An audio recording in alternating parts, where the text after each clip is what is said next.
Hello കൂട്ടുകാരെ, മലയാളി മോമിലേക്ക് നിങ്ങൾക്ക് വീണ്ടും സ്വാഗതം. അങ്ങനെ നമ്മൾ ജൂലൈ മാസത്തെ 3-ാമത്തെ ആഴ്ച സ്റ്റാർട്ട് ചെയ്യാനായിട്ട് പോവാണ്. കഴിഞ്ഞ 2 ആഴ്ചകളും നമ്മളിതുപോലെ തന്നെ പ്ലാൻ ചെയ്തിട്ടൊക്കെയാണ് എല്ലാം കറക്റ്റ് ചെയ്തിട്ടുണ്ടാവുമെന്ന് വിചാരിക്കുന്നു. ഈ ഒരു റീസെറ്റ് റുട്ടീൻ നിങ്ങൾ ചെയ്തിട്ടുണ്ടെങ്കിൽ എന്നോടൊന്ന് കമൻറ്റ് ബോക്സിൽ പറയണം കേട്ടോ. ഞങ്ങൾ ട്രൈ ചെയ്തു, എന്തൊക്കെയാണ് വർക്കൗട്ട് ആയത്, വർക്കൗട്ട് ആവാത്ത കാര്യം എന്തായിരുന്നു എന്നൊക്കെ ഒന്ന് പറയണം. അങ്ങനെ നമ്മുടെ ആദ്യത്തെ സ്റ്റെപ്പ് നമുക്ക് സ്റ്റാർട്ട് ചെയ്യാം. പ്ലാനിങ്ങിന് വേണ്ടിയിട്ട് ആദ്യം കലണ്ടർ എടുത്ത് വെച്ചിട്ട് നമ്മൾ ദിവസങ്ങളെല്ലാം ഒന്ന് നോക്കുക. ഓരോ ദിവസങ്ങളിൽ എന്തെങ്കിലും ഫംഗ്ഷൻസോ അല്ലെങ്കിൽ നമുക്ക് പുറത്തോട്ട് പോകേണ്ട ആവശ്യങ്ങളോ തിരക്കുള്ള ദിവസങ്ങളൊക്കെ ആണെങ്കിൽ അതെല്ലാം നോക്കിയ ശേഷം നമ്മൾ രണ്ടാമത് ചെയ്യേണ്ടത് മീൽ പ്ലാനിങ് ആണ്. അപ്പോൾ മീൽ പ്ലാനിങ്ങിൽ ഈ ഒരു കലണ്ടർ നോക്കി ഡേറ്റ് നോക്കിയാലാണ് നമുക്ക് കറക്റ്റായിട്ട് ഒരു ദിവസം എന്തൊക്കെ കാര്യങ്ങൾ ഭക്ഷണം ഉണ്ടാക്കണമെന്ന് പ്ലാൻ ചെയ്യാൻ പറ്റുക. ഇനി അടുത്തൊരു സ്റ്റെപ്പ് മീൽ പ്ലാനിങ്ങിൽ നമ്മുടെ വീട്ടിലെല്ലാവർക്കും ഇഷ്ടപ്പെടുന്നതും കഴിക്കുന്നതുമായിട്ടുള്ള ഭക്ഷണങ്ങളെല്ലാം കൂടി നമ്മൾ കോർത്തിണക്കി ഒരു മീൽ പ്ലാനാണ് ഉണ്ടാക്കുന്നത്. അപ്പോൾ ഞാൻ അതുപോലത്തെ ഐറ്റംസാണ് ഇതിൽ എഴുതിയിരിക്കുന്നത്. അപ്പോൾ നിങ്ങൾക്ക് എങ്ങനെയാണെന്ന് വെച്ചാൽ അതനുസരിച്ച് എഴുതാം. മീൽ പ്ലാൻ തയ്യാറാക്കുന്ന സമയത്ത് ഇതൊരു പ്ലാൻ മാത്രമാണ്. ഇതെല്ലാം എല്ലാ ദിവസവും കറക്റ്റായിട്ട് ഫോളോ ചെയ്യാൻ പറ്റണമെന്നില്ല. എനിക്ക് കൂടുതലും ബ്രേക്ക്ഫാസ്റ്റാണ് ഏറ്റവും പ്ലാനിങ് ആയിട്ട് ഞാൻ കറക്റ്റായിട്ട് ചെയ്യാൻ പറ്റാറുള്ളത്. ലഞ്ചും ചിലപ്പോൾ സ്നാക്സിൻ്റെ ഐറ്റംസൊക്കെ ചിലപ്പോൾ മാറി മറിഞ്ഞ് വരാറുണ്ട്. കാരണം ചില വെജിറ്റബിൾസ് ചിലപ്പോൾ പെട്ടെന്ന് കേടുവരാൻ പോവേ, അല്ലെങ്കിൽ അത് വേറെ എന്തെങ്കിലും സ്പെഷ്യലായിട്ട് കൊണ്ടുവരും. അങ്ങനെയൊക്കെ വരുമ്പോൾ ഞാൻ ചിലപ്പോൾ എൻ്റെ ഈ ലഞ്ചിലെ ഐറ്റംസ് അങ്ങോട്ടും ഇങ്ങോട്ടൊക്കെ മാറ്റാറുണ്ട്. അത് മാത്രമല്ല, സ്നാക്സൊക്കെ നമ്മൾ ഉണ്ടാക്കി വയ്ക്കാൻ എഴുതിയെങ്കിലും എന്തെങ്കിലും തിരക്ക് വന്ന് എനിക്ക് ഉണ്ടാക്കാൻ പറ്റിയിട്ടില്ലെങ്കിൽ വേറെ എന്തെങ്കിലും വീട്ടിലുണ്ടെങ്കിൽ അതൊക്കെ ആയിരിക്കും നമ്മൾ കൊടുക്കുക. അതേപോലെ ബ്രേക്ക്ഫാസ്റ്റിൻ്റെ ഐറ്റംസ് ബാലൻസ് വരികയും അങ്ങനെയൊക്കെ വരുമ്പോൾ നമ്മൾ അത് ഉപയോഗിച്ച് എന്തെങ്കിലുമൊക്കെ ഉണ്ടാക്കും. അപ്പോൾ അതുകൊണ്ട് ഒരു ദിവസം നമുക്ക് മുഴുവനായിട്ടും കറക്റ്റ് മീൽ പ്ലാനൊന്നും നമുക്ക് പക്ക ഫോളോ ചെയ്യാൻ പറ്റണമെന്ന് ഉറപ്പൊന്നുമില്ല. അപ്പോൾ അതുകൊണ്ട് തന്നെ ഇതൊരു ഐഡിയയ്ക്ക് വേണ്ടിയിട്ട് മാത്രമാണ്, നമുക്ക് കൺഫ്യൂഷൻ ഇല്ലാതെ പെട്ടെന്ന് ചെയ്യാൻ വേണ്ടിയിട്ട് ഒരു ഐഡിയ, അത് മാത്രമാണ് മീൽ പ്ലാൻ കേട്ടോ. അങ്ങനെ നമ്മുടെ മീൽ പ്ലാൻ തയ്യാറാക്കിയിട്ടുണ്ട്. ഈ ഒരു ആഴ്ചയ്ക്ക് വേണ്ടിയിട്ട് നിങ്ങൾക്ക് ഇത് എഴുതിയെടുക്കണമെങ്കിൽ എഴുതിയെടുക്കാം. ഈ ഒരു സ്ക്രീൻഷോട്ട് നിങ്ങൾക്ക് എടുത്തിട്ട് ഇത് എഴുതി വയ്ക്കാവുന്നതാണ് താല്പര്യം ഉണ്ടെങ്കിൽ. അപ്പോൾ എന്തായാലും ഞാൻ മീൽ പ്ലാൻ ചെയ്ത് കഴിഞ്ഞപ്പോൾ തന്നെ പകുതി ആശ്വാസമായി. അതുകൊണ്ട് ഞാൻ ഫ്രിഡ്ജിൻ്റെ ഇതിൽ സ്റ്റിക്ക് ചെയ്ത് വെച്ചിട്ടുണ്ട്. ഇനി രണ്ടാമത്തെ കാര്യം എന്ന് വെച്ചാൽ ഇന്നത്തെ ദിവസത്തെ ബ്രേക്ക്ഫാസ്റ്റിനും ലഞ്ചിനും വേണ്ടിയിട്ടുള്ള ഐറ്റംസ് പെട്ടെന്ന് തന്നെ ഉണ്ടാക്കി വയ്ക്കാനായിട്ട് പോവാണ്. സാറ്റർഡേ ഈ ഒരു റീസെറ്റ് റുട്ടീൻ ചെയ്യണ ദിവസം ഞാൻ പരമാവധി ബ്രേക്ക്ഫാസ്റ്റും ലഞ്ചൊക്കെ ഉള്ള ഐറ്റംസൊക്കെ വേഗം തന്നെ ഉണ്ടാക്കി വയ്ക്കാനായിട്ട് നോക്കാറുണ്ട്. കാരണം ഇന്നത്തെ ദിവസമാണ് ഞാൻ ഡീപ്പ് ക്ലീനിങ് ചെയ്യാൻ വേണ്ടി ഏതെങ്കിലും ഒരു റൂം ഡീപ്പ് ക്ലീൻ ചെയ്യുന്നത്. അപ്പോൾ ഇന്ന് കിച്ചണാണ് ചെയ്യേണ്ടത്. അതുകൊണ്ട് തന്നെ കുറച്ചധികം സമയം എനിക്ക് വേണം. അപ്പോൾ അതുകൊണ്ട് എത്രയും വേഗം ഈ പാചക പരിപാടി അവസാനിപ്പിക്കുന്നു അത്രയും ഈസിയാണ്. അപ്പോൾ ഇന്ന് ഞാൻ രാവിലെ വെള്ളയപ്പവും മുട്ടക്കറിയുമാണ് രാവിലേക്ക് ഉണ്ടാക്കുന്നത്. അപ്പോൾ അതുകൊണ്ട് അതെല്ലാം തന്നെ പെട്ടെന്ന് തന്നെ ഉണ്ടാക്കിയെടുക്കുകയാണ്. അതോടൊപ്പം തന്നെ നമ്മൾ ബീഫ് കറിയാണ് വെക്കുന്നത്. അപ്പോൾ ബീഫ് ഞാൻ ഈ ഒരു ബ്രേക്ക്ഫാസ്റ്റ് ഉണ്ടാക്കി കഴിഞ്ഞപ്പോൾ തന്നെ ബീഫും കൂടി കുക്കറിൽ വേവിക്കാനായിട്ട് അവിടെ വെച്ചിട്ടാണ് ബ്രേക്ക്ഫാസ്റ്റ് കഴിക്കാനായിട്ട് പോയിട്ടുണ്ടായിരുന്നത്. ബ്രേക്ക്ഫാസ്റ്റ് എല്ലാം തന്നെ കഴിച്ച് കഴിഞ്ഞ ശേഷം ഞാൻ ലഞ്ചിൻ്റെ കാര്യങ്ങളൊക്കെ ചെയ്യാനായിട്ട് പോവാണ്. ബീഫും കായും കൂടി ചേർത്തിട്ടുള്ള സാധാരണ മോഡലിലുള്ള ബീഫ് കറി ഉണ്ടാക്കണേ, വേറൊരു സ്പെഷ്യൽ റെസിപ്പിയും അല്ല കേട്ടോ. സൺഡേ ആണ് ഞാൻ കൂടുതലും വെറൈറ്റി ആയിട്ട് എന്തെങ്കിലുമൊക്കെ ചെയ്യണമെങ്കിൽ എനിക്ക് സമയമെടുത്ത് ചിലപ്പോൾ നല്ല യൂട്യൂബ് വീഡിയോ ഒക്കെ കണ്ട് ചെയ്യുമ്പോൾ കുറച്ചും കൂടി സമയം നമുക്ക് വേണം, നമ്മൾ ആദ്യമായിട്ട് ഉണ്ടാക്കുന്ന റെസിപ്പിയൊക്കെ ആണെങ്കിൽ. പക്ഷേ സ്ഥിരമായിട്ട് ഉണ്ടാക്കുന്ന റെസിപ്പിയാണ് നമ്മൾ പ്രാക്ടീസ് ആയിട്ടുണ്ട്. അപ്പോൾ അതുകൊണ്ട് തന്നെ ഇങ്ങനെ നമുക്ക് കുറച്ച് ക്ലീനിങ്ങും കാര്യങ്ങളൊക്കെ ചെയ്യാനുണ്ടെങ്കിൽ വേഗം ഉണ്ടാക്കാൻ പറ്റുന്ന എന്തെങ്കിലും ചെയ്യാം. ഇന്ന് നോൺ വെജ് ആയതുകൊണ്ട് സന്തോഷമുണ്ട്. കാരണം എന്താ വെച്ചാൽ ക്ലീനിങ്ങും കാര്യമൊക്കെ കഴിഞ്ഞ് ക്ഷീണമായിട്ട് വരുമ്പോൾ സ്പെഷ്യലായിട്ട് എന്തെങ്കിലുമൊക്കെ ആണെങ്കിൽ നമുക്കൊരു സന്തോഷമല്ലേ. അങ്ങനെ നമ്മൾ ബീഫും കായയും കൂടിയിട്ടുള്ള കറി ഇത് ഇവിടെ ഉണ്ടാക്കി സെറ്റാക്കി വെച്ചിട്ടുണ്ട്. അപ്പോൾ ബീഫിൻ്റെ കൂടെ കുറച്ച് കായ അധികം ചേർക്കുമ്പോൾ അതിലെ നെയ്യും കാര്യങ്ങളൊക്കെ പിടിച്ച് കറി നല്ല ടേസ്റ്റ് ആയിരിക്കും. മാത്രമല്ല കുറച്ച് ക്വാണ്ടിറ്റിയും കിട്ടും നമുക്ക് 2 നേരത്തേക്ക്. അതുകൊണ്ട് തന്നെ നമ്മൾ കായ ചേർത്തിട്ടാണ് ഉണ്ടാക്കിയിരിക്കുന്നത്. അങ്ങനെ നമ്മുടെ കറിയൊക്കെ സെറ്റായി. ഇനി ഞാൻ കിച്ചണിൻ്റെ ഡീപ്പ് ക്ലീനിങ് ചെയ്യാനായിട്ട് പോവാണ്. അപ്പോൾ അതുകൊണ്ട് തന്നെ ഞാൻ മക്കളെ 2 പേരെയും വീട് അടിച്ച് വാരിയിടാനൊക്കെ ആയിട്ട് ഏൽപ്പിച്ചിരിക്കുകയാണ്. അപ്പോൾ മുടക്കുള്ള ദിവസങ്ങളിൽ ഞാൻ അവർക്ക് ഇങ്ങനെ എന്തെങ്കിലുമൊക്കെ ജോലികൾ കൊടുക്കും. അവരുടെ റൂമിലെ ബെഡ്ഷീറ്റ് മാറ്റുക, അതോടൊപ്പം തന്നെ വീട് അടിച്ച് വാരിയിടൽ അല്ലെങ്കിൽ തുടയ്ക്കൽ, അങ്ങനെ എന്തെങ്കിലുമൊക്കെ ജോലികൾ അവരായിരിക്കും ചെയ്യുക. ഞാൻ ആ ദിവസം അത് ചെയ്യില്ല.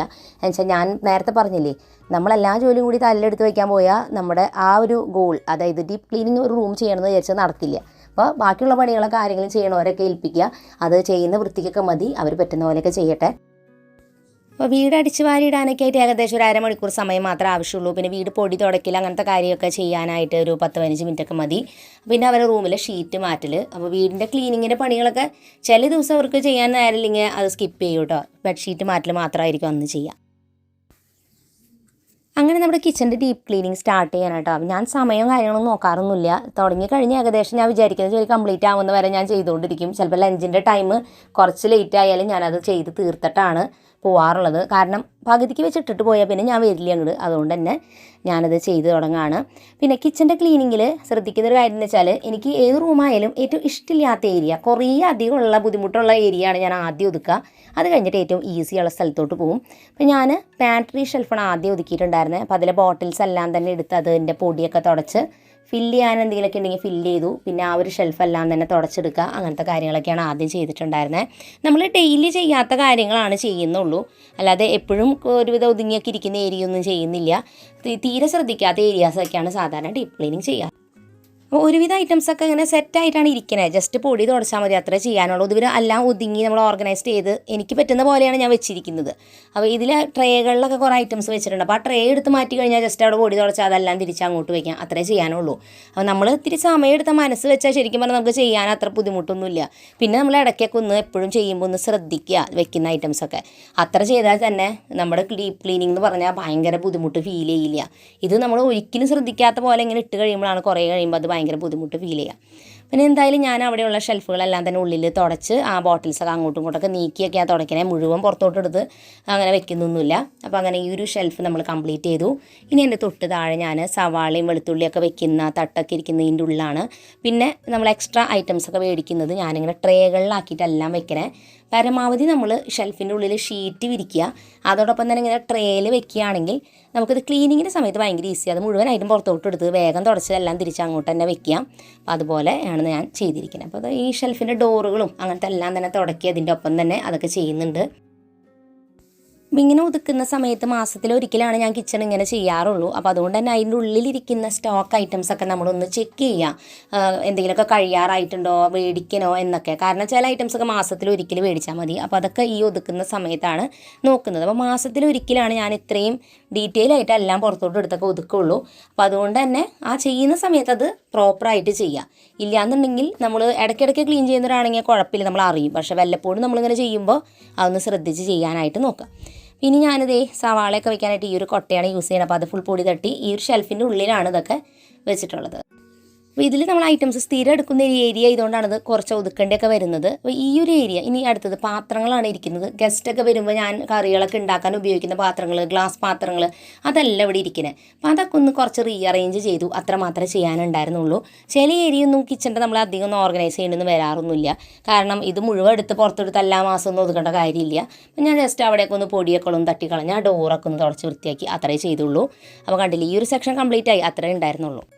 ഇനി ക്യാബിനറ്റിൻ്റെ ഡോറുകളെല്ലാം തന്നെ വൈപ്പ് ചെയ്യാണ്. ഞാൻ സ്ഥിരമായിട്ട് തുറക്കുന്ന ക്യാബിനറ്റ് ഡോറുകൾ മാത്രമേ ഞാനിവിടെ തുടയ്ക്കുന്നുള്ളൂ. ഏറ്റവും മുകളിലൊക്കെ ഞാൻ വല്ലപ്പോഴും തുറക്കാറില്ല, അത് തുറക്കാറില്ല അധികം. അപ്പോൾ ഈ ഒരു ഏരിയയിലത്തെ ഷെൽഫുകളുടെ ഡോറെല്ലാം തുടച്ചെടുത്തിട്ടുണ്ട്. ഇനി ഞാൻ ഇതിൻ്റെ ഉള്ളിൽ ഈ ഒരു ഷെൽഫിൻ്റെ ഉള്ളിൽ കുറച്ച് പാത്രങ്ങൾ, അങ്ങനെ പറയാൻ പറ്റില്ല, പല പല ടൈപ്പ് ഐറ്റംസ് ഒക്കെ ഇരിക്കുന്നത്. അപ്പോൾ അതെല്ലാം ഒന്ന് അങ്ങോട്ടും ഇങ്ങോട്ടൊക്കെ ഒതുക്കി അതൊക്കെ ഒന്ന് അതേ ഷെൽഫിൻ്റെ ഡോറും കാര്യങ്ങളൊക്കെ തുടച്ചിട്ടിട്ടുണ്ട്. അവിടെയും പ്രത്യേകിച്ച് ഒന്നും ചെയ്യാനായിട്ടൊന്നും ഉണ്ടായിരുന്നില്ല. അപ്പോൾ ഇങ്ങനെ ഷെൽഫുകളുടെ ഈ ഒരു സൈഡിലെ സെക്ഷനെല്ലാം കംപ്ലീറ്റ് ആയിട്ടുണ്ട്. ഇനി ഞാനിവിടെ പാത്രങ്ങളൊക്കെ വയ്ക്കുന്ന സ്റ്റാൻഡുണ്ട്, അതിൻ്റെ ആ ഒരു ഏരിയയും കൂടി ഒന്ന് ജസ്റ്റ് തുടച്ച് വൃത്തിയാക്കി കിട്ടുന്നുണ്ട്. അപ്പോൾ ആ ഒരു കിച്ചൻ്റെ സെക്ഷൻ ഏകദേശം കംപ്ലീറ്റ് ആയി. ഇനി നമ്മൾ കിച്ചൻ്റെ ഈ ഒരു സൈഡ് കൗണ്ടർ ടോപ്പിൽ ഇരിക്കുന്ന ഷെൽഫിലുള്ള ഐറ്റംസൊക്കെയാണ് ഒതുക്കി വെക്കുന്നത്. അതൊക്കെ ഒതുങ്ങിയിട്ട് ഇരിക്കണേ, ജസ്റ്റ് ഐറ്റംസ് എടുത്ത് അതൊക്കെ ഒന്ന് തുടച്ചാൽ മതി. കാരണം ചിലപ്പോൾ പാത്രത്തിൽ നിന്നൊക്കെ കുറച്ച് വെള്ളം ഉണ്ടായിരിക്കും, അതുമൊക്കെ ആയിക്കഴിയുമ്പോൾ അവിടെ ചിലപ്പോൾ കറയും അഴുക്കൊക്കെ വരാൻ സാധ്യതയുണ്ട്. അതുകൊണ്ട് മാത്രമാണ് അതൊക്കെ എടുത്ത് തുടയ്ക്കണേ. അവിടെയൊന്നും പ്രത്യേകിച്ച് ഒതുക്കാനൊന്നും ഉണ്ടായിരുന്നില്ല. ഇനി ഞാൻ കൗണ്ടർ ടോപ്പിൻ്റെ താഴെയുള്ള പാത്രങ്ങൾ, ഇത് ഞാൻ ഡെയിലി എടുക്കുന്ന പാത്രങ്ങളാണ്. ഭക്ഷണം വയ്ക്കാൻ ഉപയോഗിക്കുന്ന കുക്കറുകൾ, കറി പാത്രങ്ങൾ, അങ്ങനെ എല്ലാം വലുതൊക്കെ ഇതിലാണ് ഞാൻ വെച്ചിരിക്കുന്നത്. അപ്പോൾ അതെല്ലാം പുറത്തോട്ട് എടുത്ത് അവിടേക്ക് ഒന്ന് തുടച്ചിട്ട് പാത്രങ്ങൾ തിരിച്ച് വയ്ക്കുകയാണ്. ഈ ഷെൽഫ് സിങ്കിൻ്റെ താഴ്ഭാഗത്ത് ആയതുകൊണ്ട് തന്നെ ഇതിൻ്റെ ഉള്ളിൽ ഭയങ്കര ഈർപ്പം പോലെ ഇങ്ങനെ വരുമ്പോൾ വെള്ള കളർ കുത്തു വരും, എടുക്കാത്ത പാത്രങ്ങളൊക്കെ കുറേ കഴിയുമ്പോൾ.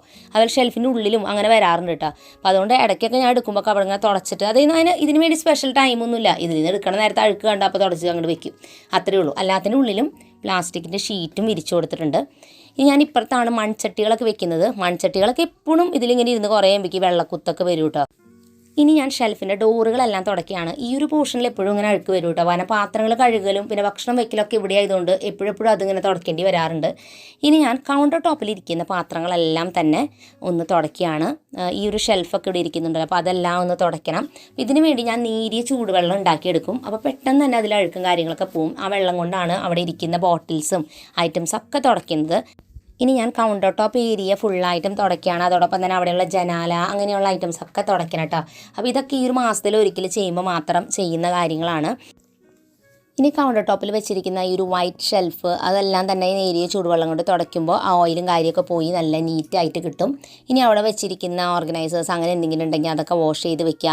അവിടെ വെക്കുന്ന എല്ലാ ബോട്ടിൽസും അതെല്ലാം തന്നെ ഞാൻ നേരിയ ചൂടുവെള്ളം കൊണ്ട് തുടയ്ക്കുകയാണ്. ഇവിടെ ഇരുന്ന് നമ്മൾ പാചകമൊക്കെ ചെയ്യുമ്പോൾ ഒരു പ്രശ്നം, ഇവിടെ ഐറ്റംസ് ഇങ്ങനെ കുറേ ഉണ്ടാകുമ്പോൾ അതിലൊക്കെ ഓയിലിൻ്റെ അംശങ്ങൾ വരും. അപ്പോൾ അങ്ങനെ വരുമ്പോൾ അത് ക്ലീൻ ചെയ്യേണ്ടി വരും. അതിപ്പോൾ ജനാല ആയിക്കോട്ടെ, കൗണ്ടർ ടോപ്പ് ആയിക്കോട്ടെ, അവിടെ ഇരിക്കുന്ന ബോട്ടിൽസ് ആയിക്കോട്ടെ ഒക്കെ. അപ്പോൾ പരമാവധി ആ ഒരു ഏരിയയിൽ ഐറ്റംസ് കുറച്ച് വെച്ചാൽ ഏറ്റവും നല്ലതാണ്. പക്ഷേ എൻ്റെ വീട്ടിൽ അങ്ങനെ വെക്കാൻ പറ്റില്ല, കാരണം എല്ലാം അത്യാവശ്യം ഡിസ്പ്ലേ ചെയ്യുന്ന പോലെ വെച്ചിരിക്കുന്നത്. ഞാൻ മാത്രമല്ല കിച്ചണിലേക്ക് വരിക, അപ്പോൾ അമ്മച്ചി ആയാലും ചിലപ്പോൾ വരും, ചേട്ടൻ വരുമ്പോൾ എന്നെ എന്തെങ്കിലുമൊക്കെ ഹെൽപ്പ് ചെയ്യാറുണ്ട്. അപ്പോൾ അങ്ങനെയൊക്കെ വരുമ്പോൾ നമ്മൾ എല്ലാം അങ്ങനെ ഡിസ്പ്ലേ ചെയ്ത് വെച്ചാൽ അവർക്കും എടുക്കാൻ ഈസി. അതുകൊണ്ടാണ് ഇങ്ങനെ. അപ്പോൾ അത് നിങ്ങൾ നോക്കണ്ട, നിങ്ങളെങ്ങനെ വെച്ചിരിക്കുന്നത് ഭംഗിയായിട്ട് അതുപോലെ നിങ്ങൾ ഓർഗനൈസ് ചെയ്ത് വെക്കുക, ക്ലീൻ ചെയ്യുക, അത്രയേ ഉള്ളൂ. അതിനൊരു മോട്ടിവേഷൻ മാത്രമാണ് ഈ വീഡിയോ. അല്ലാതെ ഇപ്പോൾ ഇതിൻ്റെ എൻ്റെ ഇത് കണ്ടിട്ട് നിങ്ങളിത് അത്ര നന്നായിട്ടില്ലല്ലോ എന്ന് വിചാരിക്കേണ്ട. കാരണം നമ്മൾ നമ്മുടെ വീട്ടിലത്തെ സ്റ്റൈലിലാണ് ഒതുക്കിയിരിക്കുന്നത്. അപ്പോൾ ആ രീതിയിൽ എങ്ങനെയാ വെച്ചാൽ നിങ്ങൾക്ക് കംഫർട്ടായ പോലെ ചെയ്യാം. ഓരോരുത്തർ വീട് ഓരോ ടൈപ്പിലായിരിക്കുമല്ലോ. അപ്പോൾ ആ ഒരു രീതിയിൽ നിങ്ങൾ ചെയ്യുക, അത്രയേ ഉള്ളൂ. കുറച്ച് ഐഡിയാസ് ഞാൻ പറയണമെന്നുള്ളൂ. അങ്ങനെ കിച്ചൻ്റെ ഡീപ്പ് ക്ലീനിങ് കാര്യങ്ങളെല്ലാം കംപ്ലീറ്റ് ആയി. സമയം 1 മണിയായി. വീഡിയോ പിടിക്കലും കാര്യങ്ങളെല്ലാം കൂടി കഴിഞ്ഞപ്പോഴേക്കും കുറച്ചധികം നേരം പോയി. അപ്പോൾ ഞാൻ എന്തായാലും കുളിച്ച് ഫ്രഷായി. 1:30 ആയപ്പോഴാണ് നമ്മൾ ഭക്ഷണം കഴിക്കുന്നത്. കറിയും കാര്യങ്ങളൊക്കെ സെറ്റാക്കി വെച്ചുകൊണ്ട് നമുക്ക് വേറെ ടെൻഷനൊന്നുമില്ല, റിലാക്സ് ആയിട്ട് ടി വിയൊക്കെ കണ്ട് ഭക്ഷണമൊക്കെ കഴിക്കാൻ കേട്ടോ. അത് കഴിഞ്ഞ് ഫുഡൊക്കെ കഴിച്ച് കഴിഞ്ഞ് പിന്നെ കുറച്ച് റെസ്റ്റ് എടുത്തിട്ട് എൻ്റെ ഇന്നത്തെ അടുത്തൊരു ജോലി ഉണ്ടായിരുന്നത് ബെഡ്ഷീറ്റ് മാറ്റലാണ്. സാധാരണ ഞാൻ കാലത്ത് തന്നെയാണ് ചെയ്യാറ്, പക്ഷേ കിച്ചൻ്റെ ക്ലീനിങ്ങിന് പോയ കാരണം പിന്നെ അതിനൊന്നും നിന്നില്ല. അപ്പോൾ അതുകൊണ്ട് ഷീറ്റ് ചേഞ്ച് ചെയ്യാണ്. ഈ ഒരു ഷീറ്റ് ഞാൻ മീഷോയിൽ നിന്നാണ് മേടിച്ചിട്ടുണ്ടായിരുന്നത്. ഫ്ലിപ്കാർട്ടിൽ നമുക്ക് മേടിക്കാൻ കിട്ടും. പ്രൊഡക്റ്റിൻ്റെ ലിങ്ക് വേണമെങ്കിൽ കൊടുക്കാം. ഇത് പോളി കോട്ടൺ മെറ്റീരിയലാണ്, പ്യുവർ കോട്ടൺ അല്ല. പക്ഷേ ചൂടെടുക്കുക കാര്യങ്ങളൊന്നുമില്ല, എനിക്ക് വലിയ കുഴപ്പമൊന്നും തോന്നിയൊന്നുമില്ല. പിന്നെ ഇതിൻ്റെ കൂടെ പില്ലോ കവർ വരുന്നത് ചെറിയ സൈസ് പില്ലോ കവറാണ് വരുന്നത്. ഇത് ഫിറ്റഡ് ഷീറ്റാണ്, അതായത് സൈഡിൽ അലാസ്റ്റിക് വരുന്ന മോഡലാണ്. അപ്പോൾ നമ്മുടെ ബെഡിൻ്റെ സൈസ് കറക്റ്റ് നോക്കിയിട്ട് വേണം ഇത് സെലക്ട് ചെയ്യാനായിട്ട്, അല്ലെങ്കിൽ ഇത് കറക്റ്റായിട്ട് കിട്ടില്ല. അപ്പോൾ അത് ക്വീൻ സൈസ് ബെഡിനുള്ള സൈസാണ് ഞാൻ എടുത്തിട്ടുണ്ടായിരുന്നത്. ബെഡിൻ്റെ മെഷർമെൻറ്റ്സ് എടുത്തു കഴിഞ്ഞാൽ നിങ്ങൾക്ക് അതിൽ കറക്റ്റ് ബെഡ്ഷീറ്റ് വാങ്ങുന്ന സമയത്ത് അത് മനസ്സിലാവും. പിന്നെ ചിലവർ ത്രെഡ് കൗണ്ടിനെ കുറിച്ച് ചോദിച്ചിരുന്നു. ത്രെഡ് കൗണ്ട് നോക്കിയിട്ടാണ് എടുക്കാറെന്ന്. ഞാൻ അത്യാവശ്യം തിക്കുള്ളൊരു ബെഡ്ഷീറ്റ് എടുക്കുമ്പോൾ നോക്കിയിട്ട് അതിൻ്റെ റിവ്യൂ ഒക്കെ നോക്കിയിട്ട് എടുക്കും, അത്രയേ ഉള്ളൂ. ത്രെഡ് കൗണ്ട് അങ്ങനെ നോക്കാറില്ല, കാരണം ബഡ്ജറ്റ് ഫ്രണ്ട്ലി ആയിട്ടുള്ളത് നോക്കിയിട്ടാണ് വാങ്ങാറ്. അപ്പം അങ്ങനെ നമ്മുടെ ഇന്നത്തെ ഈ ഒരു സാറ്റർഡേ റീസെറ്റ് റുട്ടീൻ ചെയ്ത് കംപ്ലീറ്റ് ആയിട്ടുണ്ട്. ഇനി എന്തെങ്കിലുമൊക്കെ പെൻഡിങ് ജോലികൾ നമ്മുടെ വീട്ടിൽ ബാലൻസ് ഉണ്ടെങ്കിൽ ഈ ഒരു അവധി ദിവസം നിങ്ങൾക്ക് ചെയ്ത് തീർക്കാം. എന്തെങ്കിലും തുണികൾ ഫോൾഡ് ചെയ്ത് വെക്കാനോ അങ്ങനെയൊക്കെ ഉണ്ടെങ്കിൽ അതൊക്കെ ചെയ്യാനായിട്ട് ഈ ഒരു അവധി ദിവസം യൂസ് ചെയ്യാവുന്നതാണ്. ഇന്നത്തെ വീഡിയോ നിങ്ങൾക്ക് എല്ലാവർക്കും ഉപകാരപ്പെട്ടു എന്ന് ഞാൻ വിചാരിക്കുന്നു. പുതിയൊരു നല്ല വീഡിയോ ആയിട്ട് വീണ്ടും നമ്മൾ വരുന്നതായിരിക്കും. അതൊരിക്കലും എല്ലാ കൂട്ടുകാർക്കും bye bye and take care.